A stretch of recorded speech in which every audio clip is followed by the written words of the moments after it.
I'm sure you've heard the numbers. 80, 90% of small businesses go under in the first year, 5 years, 10 years, whatever it is. I'll be willing to bet a lot of money you've heard some kind of crazy statistic like this. Are those numbers true? Maybe. I'm not 100% sure, and I'm definitely not convinced that they're accurate, even if they are on paper. Today, I'm going to dive into the debate between whether a small business ownership or a W-2 paycheck from a large corporation is the safer route to go, and what you need to do to become the owner that you know that you want to be. Welcome to Business Buying for Financial Independence. I'm Tim Delaney, and I help young professionals buy small businesses so they can escape the 9-to-5 and take control of their time, income, and future. If that sounds like you, hit the subscribe button and let's get into it. Today, I want to start out by talking a little bit about a debate I get into online all the time of what is more secure or more safe, a W-2 job for a large corporation or a government, or owning your own established small business. A lot of people out there will talk about these crazy statistics about how many businesses fail. And yes, I do realize that a lot of businesses go out of business every year. They go under. A lot of them never even really get off the ground. They try their hand at something. They might have been making candles in their garage and they go open up a storefront and they realize that they are not generating enough cash to keep going. They may have some crazy new idea for some new technology or new software. They spend a few months trying to do it and realize that it's either way harder or nobody really wants that anyway, or there's already a solution out there. There's a lot of other people too that open up LLCs because they're fairly straightforward and easy to do, and in some states, very inexpensive, with the intentions of starting a business, and then they never really do. And then they just close, they dissolve that LLC, they tell the government, you know what, it's closed. All those numbers kind of go into that metric of this is how many businesses fail. I'm not saying that that's the case for all of them, but I don't think that the government does a good job of distinguishing between those types of failures and the businesses that actually give it a real go, that are actually have some capital behind them when they're started, or have unique skill sets or unique products or unique ideas that actually do take off. You'll also notice that I use the term established business when I'm debating between the security of a W-2 job versus a business, an established business. I understand the startup phase, getting off the ground phase is the riskiest part of a business. There's no guarantees, and you could have the best idea, the best operators, the best location, the best products ever, and still not quite get the right product market fit or the right customers in the door at the right time, and it just may never take off. You could have supplier issues. You could have all kinds of things that go wrong, especially in those early days of owning a business. I like talking about established businesses because I think that that's where the real opportunity is. Once a business has been established for a few years, it is much more likely to continue and to succeed, even under new ownership. And that's kind of one of the areas that I see opportunity in. Another thing I hear a lot from people with the security of a job versus owning an established business is, well, if I lose my job, I can just go get another one. If I go out of business, I might have a mountain of debt or I might lose some other stuff and it's hard to recover. Valid points, because one of the things that I do point out to people all the time, large employers, and they've been doing it forever, can decide tomorrow or today that they no longer need 5, 10, 15, 20% or more of their workforce. And they can go in and tell all those people, you no longer have a job. We don't need you to show up on Monday.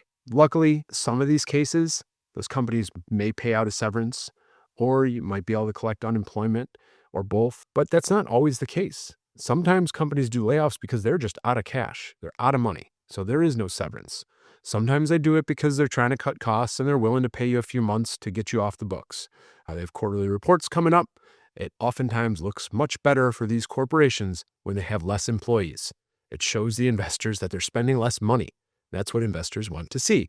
You'll notice almost always when a company announces layoffs, their stock goes up. People find that counterintuitive, but it makes sense if you're looking at their profit and loss statement. A lot of times, a company's biggest expense is their employees. So if they can cut employees, they cut their expenses. That means more profit for the shareholders. That's what I hear from people. Well, if I lose a job, I can go get another one. Sure, you could, maybe, but I don't know how many people you know that are looking for jobs right now. It is not easy out there. I know multiple people in their early 50s right now that have all been laid off recently or fired or let go that cannot find a job. These are people that gave their loyalty to a company for decades that now don't have that loyalty in return from their employer. They're out on the streets looking for a job. They're too young. They're not fully financially in a position to just retire in their early 50s, but they're struggling to find jobs, especially at the level that they were at. For some people, they may find another job, but it may be at a significant pay cut. I have another friend who's in his early 30s. This happened to. He got laid off last year, beginning of last year. Took him 7 months to find a new job. So even though he had 6 months of severance, he still had to dip into savings at the end, and he took a 20% pay cut for his new job. So yes, you can get in, in theory, you could go get a new job, but the same or similar job that you had may not be available for you anymore. The prospect of switching jobs to increase your salary faster has really been reduced lately as it's become harder and harder for people to find jobs as hiring has slowed. So the argument of I can go get a new job doesn't really hold as much weight anymore. Another reason I hear from people that of why a job is more secure than a business is that, well, my uncle or my aunt or my grandfather or whoever had a business or tried to start a business or did this kind of business and it failed. And then he owed so much money because he borrowed from Peter and Paul and everybody else to get it off the ground. And then he had a mountain of debt afterwards. Does that happen? Yes, absolutely. Do you know why it happened to that particular person? No, you probably don't know the whole story. And I'd be willing to wager that that person blamed external factors on their failure. And we all know we can't control everything. COVID-19 happened. It impacted a lot of people. Nobody saw it coming. Laws can change. Consumers can change. General behavior patterns can change. The economy can take a hit. All these things can happen and they can impact businesses. They'll also impact the big corporations though too. And with owning your own small business versus being a cog in the wheel of a larger system, you get to make the decision on how you're going to pivot. You might not make the right decision, but at least it's your decision versus just sitting in your office and maybe trying to tell your employer what you think they should do, but they don't have to listen and they might not. So they could be on the wrong side of things. Think of a company like Kodak.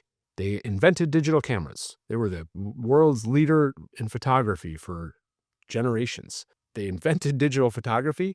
They refused to sell it because they didn't want to cannibalize their film production. Fast forward a few years, basically out of business because other people took that idea of digital photography and ran with it. And now very rarely does anybody use film anymore. So you could have had an amazing job at Kodak, thought you were set for life, and now you are out. And even companies like that had pension plans that may or may not be as strong as they were because the company ran out of money. So with owning your own business, you get to make the decisions. They're on you. And you can pivot fast or you can pivot slow. You can try this, you can try that, you can try things at the same time so that you can see which avenue is going to help you survive the storm or shift gears as an economy or a market or consumers change their behaviors. Now, all that said, if I can't convince you that owning your own established small business is a safer, more secure route, that's fine. I don't care. I'm not here to try to change everybody's mind. But if you're still watching this, it's probably because you deep down believe me in what I'm saying about security and about owning your own future. Owning your own business, owning your own established business, buying a business that has already proven itself to the market is one of the most financially freeing things you can do. Sure, that might sound counterintuitive since you're probably going to take on a boatload of debt to acquire that business, but that cash flow is going to pay for itself and you're going to have the freedom and the security going forward. Now, is this going to be easy? No, it's not. The search process alone for buying a business is going to be hard work.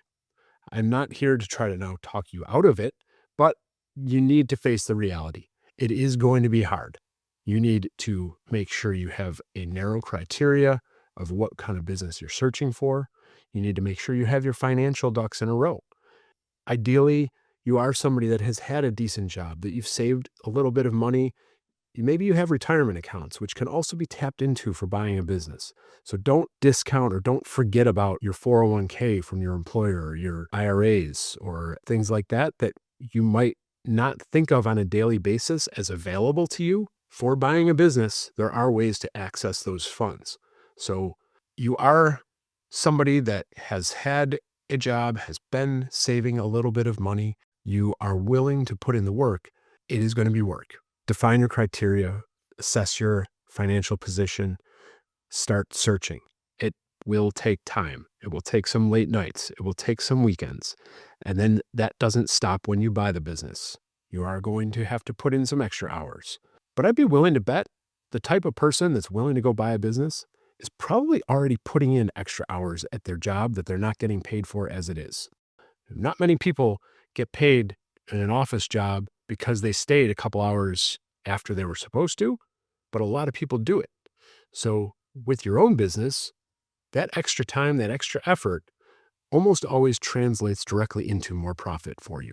You're finding new ways to market. You're talking to extra customers. You're putting in extra time hiring good people. You're analyzing your books. All these types of things tend to lead to a better profit for you.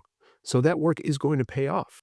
It's going to feel lonely at times during the search process and during the early days of running your business. They say entrepreneurship is a lonely game. That can be very true, but that's also one of the reasons that I really advocate for getting around other people that are trying to do the same thing as you. That's why I started my own mastermind for people trying to buy businesses. That's why there are other types of masterminds out there that you can join as in your industry, or as a business owner, or as a professional in your current career even. Getting around the people that are doing the same thing as you will help make this feel less lonely. The camaraderie, the people to bounce ideas off of, to help talk you into something or help you talk you out of something, to point out the flaws, to ask the right questions of you that will help you feel not so alone and give you the confidence to make the decision that you know is right for you. So, is all that hard work worth it? Is it actually more secure? Again, I think so. I think you having the control, the ability to make those decisions for yourself, for your own business, is far outweighs the regular consistency of a paycheck from an employer that can show you the door at a moment's notice. So, for me, buying an established business is well worth all of those costs. You will need to put in a lot of hard work. It will not be easy, but once it's done and once you start building it, you will be thankful for yourself and what you've done. And it's a lot faster path as well. It's not going to be fast. It's going to be faster. Working an office job 30, 40, 50 years to save up for a retirement that is hard to enjoy by the time you're that age, versus putting in a good 5, 10, 15 years in a business that you can build to a point where it can run itself, or you can sell it and have the life that you want to live. I hope this resonated with you. I would be happy to go deeper into any one of these kind of little subtopics in there, and I probably will in some future videos as well. Please share your thoughts and comments. I'm sure there are plenty of you out there that disagree with me in my assessment of owning your own established business being more secure than a 9-to-5 corporate job. So let me know why. Let me know what your thoughts are. I think I addressed a few of those things from my perspective, but I enjoy hearing from people. And if you agree with me, also drop your comments. If you've purchased a business, let me know how it's going for you. If you've started a business and are successful or have had troubles as well, let me know how it's going. Let me know what we can do to help you as a community. So thank you very much for listening and watching today. I look forward to talking to you again in the future. If you could just do me one big favor before you leave, take a second to leave a rating and review on whatever platform you are listening or watching this today. Thanks for sticking around. Cheers. Thanks for listening to Business Buying for Financial Independence. If you're serious about owning your time and building long-term wealth, make sure to subscribe so you don't miss the next episode.